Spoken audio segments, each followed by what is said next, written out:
બહુ નીડર મહિલા છે. સાપ આવ્યો હોય ને આપના વિસ્તારમાં રેસ્ક્યુ માટે બોલાવો તો આઈને સાપને પકડીને એના સ્થાને મૂકી આવે એવા નીડર મહિલા છે. હવે આપણે એમના જીવનની ભીની સફર માણીએ અને બહુ આશ્ચર્યની સુખદ બાબત એ પણ છે કે એમને જીવનસાથી જે મળ્યા છે ને એ પણ પર્યાવરણ પ્રેમી છે. હસીબ શેખ સાહેબ એ પણ પર્યાવરણવિદ જ છે. એના શિક્ષણ જગતમાં કાર્ય કરીને વિદ્યાર્થીઓના જીવનમાં ઉજાસ પાથર્યો છે. પ્રાણીઓ અને સાપો સુધી રેસ્ક્યુના કાર્યોમાં નિસ્વાર્થ સેવા આપે છે. કુદરત અને પર્યાવરણ અંગે લોકોમાં જાગૃતિ લાવી નેચર એજ્યુકેટર તરીકે કાર્ય કરે છે.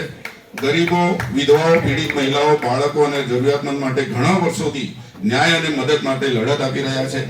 એની સાથે સાથે લોકપ્રિય ટૂર ઓપરેટર પણ છે. એટલે જે વસ્તુમાં એમને વિશ્વાસ છે, જે એમના શોખના વિષયો છે, એની શેર પણ કરાવે છે. કુદરત અને પ્રાણી જગત સાથે લોકોને સાક્ષાત કરાવે છે અને ટૂરમાં પણ લઈ જાય છે. એના કાઉન્સિલર છે અને ઉદ્યોગ સાહસિક પણ છે. મહત્વપૂર્ણ ભૂમિકા તેમની જોઈએ તો સિનિયર વાઇસ પ્રેસિડેન્ટ છે women cell world human right કાઉન્સિલના.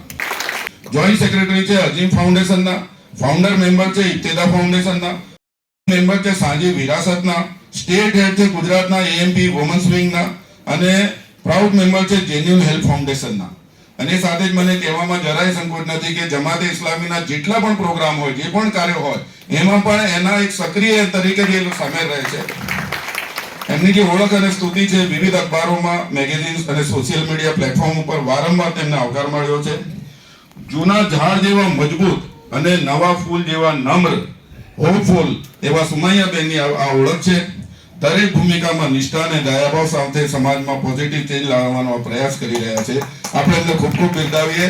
તેમની જે